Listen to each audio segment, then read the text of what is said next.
They called her the Mad Widow, they whispered it when she passed, they laughed behind her back, and some said it loudly on purpose so she could hear, but she never answered, she never defended herself, she only lowered her eyes and kept walking, because speaking never helped her before, and silence had become the only place where she felt safe.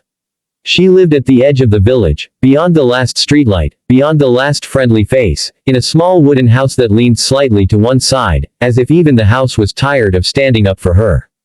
Every morning she woke before dawn, wrapped herself in an old coat that once belonged to her husband, and stepped outside into the cold, not because she wanted to, but because loneliness inside felt heavier than the frost outside. Her name was Mara, though almost no one used it anymore, because names make people human, and the village had already decided she wasn't. Years ago, when her husband died in a sudden accident at the quarry owned by the most powerful man in the region, everything changed, not just for her, but in the way people looked at her, spoke to her, and slowly erased her from their world. The man who owned the quarry was rich, untouchable, feared, and respected, his words carried weight, his money bought silence, and when the accident happened, he stood in front of everyone and said it was fate, nothing more, and the village nodded, because nodding was easier than asking questions. Mara didn't nod, she cried, she asked, she begged for answers, and that was when the whispers began, that she was unstable, that grief had broken her mind, that she was dangerous in her sorrow. When she refused the small payment offered to keep quiet, when she demanded truth instead of money, the powerful man smiled calmly and said she was emotional, confused, and needed rest, and just like that, the story was rewritten, and she became the Mad Widow. After that, doors closed, work disappeared, friends vanished, and even the priest avoided her eyes. She survived by doing small tasks, cleaning barns, fixing fences, carrying stones, and people paid her less than anyone else, because they could, and because she never complained. Inside her chest lived a constant ache, not loud, not dramatic, but steady, like a weight pressing down every second of every day. Some nights she sat alone by the window, staring at the road that no longer brought anyone to her door, holding her husband's scarf in her hands, remembering his voice, and wondering how truth could die so easily while lies lived comfortably. Winter came early that year, harsher than usual, the sky turned heavy and gray, and the air carried a warning that something was coming. The village prepared as it always did, stacking firewood, fixing roofs, trusting that money and connections would protect them as they always had. The powerful man hosted meetings, gave confident speeches, promised everyone that the roads would remain open, that supplies were secured, that there was nothing to fear, and people believed him, because they always had. Mara said nothing, but she watched the clouds differently, she listened to the wind, she remembered winters from her childhood, and she felt a quiet unease settle deep inside her bones. Instead of following the village routine, she began reinforcing the strange stone wall around her house, a wall people mocked endlessly, calling it another sign of her madness, asking who builds a cage instead of a fence. Day after day, she carried stones from the frozen ground, stacking them carefully inside metal frames she had collected and repaired herself, her hands bleeding, her back aching, her breath turning white in the air. Children pointed at her and laughed, adults shook their heads, and someone even shouted that she should spend her energy finding a new husband instead of building a useless wall. She did not respond, she only worked, slowly, patiently, as if every stone was a promise she was making to herself. At night, when exhaustion finally forced her to rest, she sat by the fire and planned quietly, calculating, remembering paths, learning the land the way others never bothered to.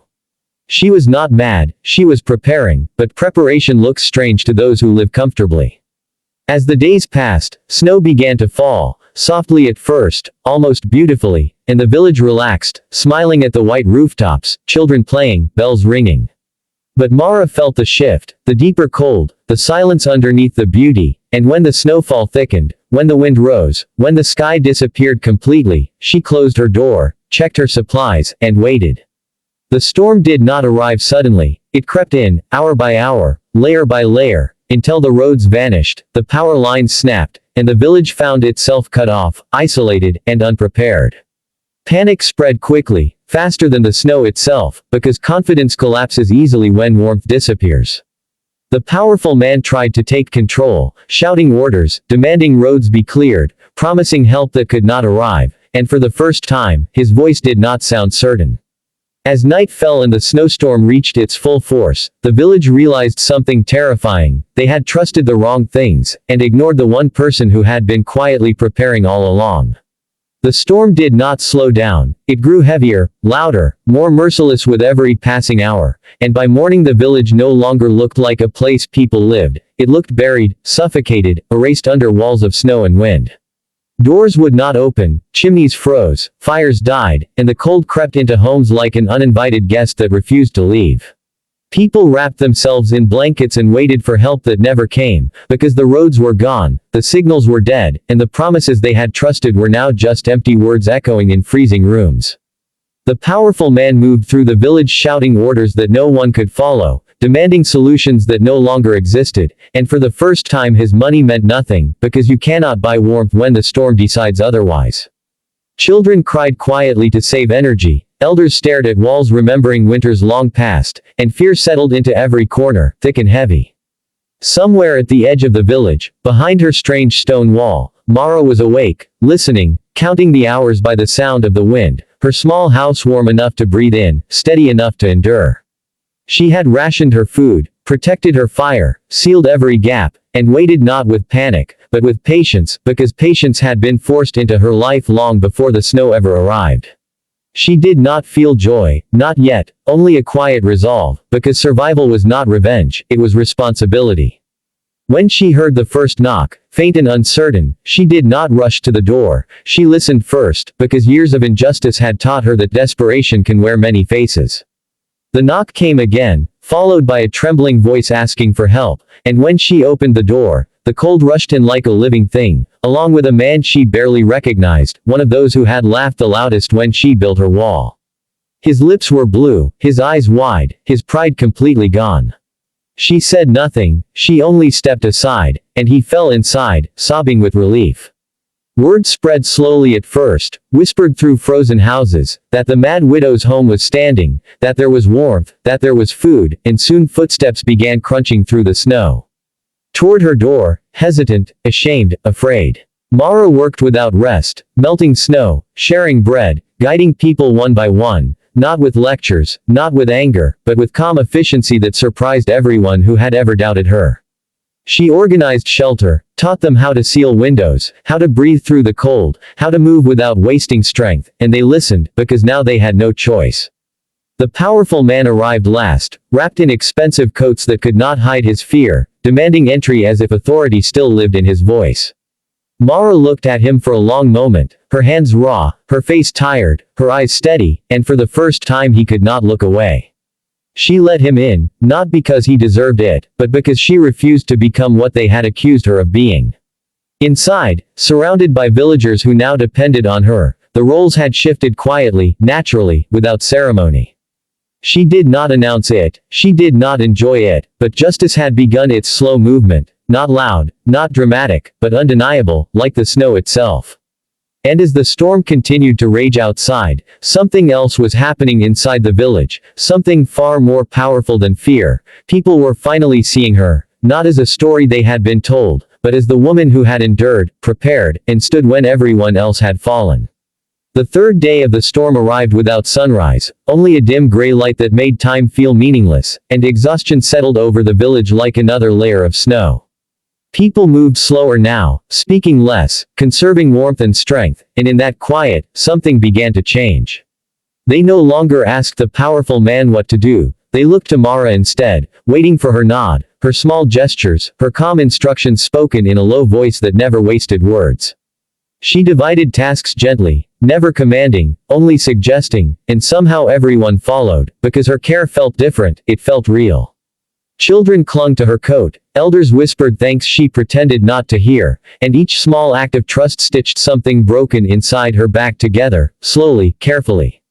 Yet the pain had not vanished, because injustice leaves scars that kindness cannot erase overnight.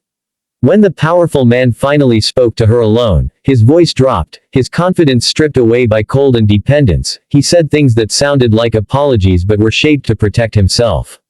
He spoke of misunderstandings, of unfortunate timing, of grief clouding memories, and as he talked, Mara felt the old helplessness rise in her chest, that familiar pressure that once made her feel small and powerless. She listened without interrupting, her hands steady, her breathing slow, because she had learned that silence can also be strength. When he finished, expecting forgiveness, or at least relief, she simply asked him one question, quietly, asking where the safety reports were from the quarry, the ones he said never existed. His face changed in a way no storm could hide, and in that moment, the truth cracked through the room like ice breaking on a frozen river. The villagers noticed the shift, the sudden tension, the way the untouchable man no longer looked untouchable at all. Later that night, when the wind finally began to ease, Mara gathered everyone not for judgment, not for accusation, but for preparation, because survival still came first.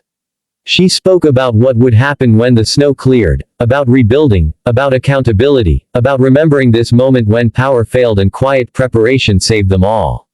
No one laughed, no one doubted her now, because they had lived inside the proof. The powerful man stood apart, smaller than before, watching his influence melt as surely as the snow would soon do. For Mara, hope did not arrive as joy, it arrived as balance, as the feeling that patience had not been wasted, that suffering had not been meaningless. As the storm loosened its grip and the village breathed again, she felt something she had not allowed herself in years, not victory, not revenge, but the calm understanding that justice does not always shout, sometimes it waits, enduring, until the world is forced to listen. The storm ended quietly, without celebration, without warning, as if it had simply decided it had said enough, and when the first clear morning arrived, the village stepped outside into a world reshaped by silence and white light. Snow lay high against houses, trees bent under its weight, and paths had to be rediscovered step by step, but people were alive, together, breathing, and that alone felt like a miracle. Help arrived days later, slow and embarrassed, officials asking questions they should have asked long ago, writing notes while villagers spoke with new confidence, pointing not to the powerful man, but to Mara. She stood slightly apart, her coat still worn, her hands still rough, watching as truth finally found its way into daylight. Reports were uncovered, records rechecked, and the accident at the quarry was no longer called fate, it was called negligence, and for the first time, the powerful man had no story strong enough to save him. He did not shout, he did not threaten, because the storm had already taken what mattered most to him, the belief that he was untouchable. The village changed slowly after that, not in grand gestures, but in quiet ways, people greeting Mara by name, asking her opinion, repairing her house without being asked, building paths that connected instead of divided. She did not move into a better home, she did not seek praise, she simply lived, finally allowed to live without whispers following her shadow. Sometimes children would ask why they used to call her mad, and adults would look away, ashamed, because some lessons arrived too late to feel clean. On calm evenings, Mara sat by her window again, but now she watched smoke rise from warm homes, heard distant laughter, and felt something steady inside her chest, not happiness exactly, but peace earned the hard way. The stone wall still stood, strong and quiet, no longer mocked, but respected, a reminder that preparation looks strange until the moment it saves everyone. And when the village spoke of that winter years later, they no longer talked about the storm first, they talked about the woman who endured silence, carried injustice without breaking, waited without hatred, and proved that patience, when paired with quiet strength, always finds its way to justice in the end.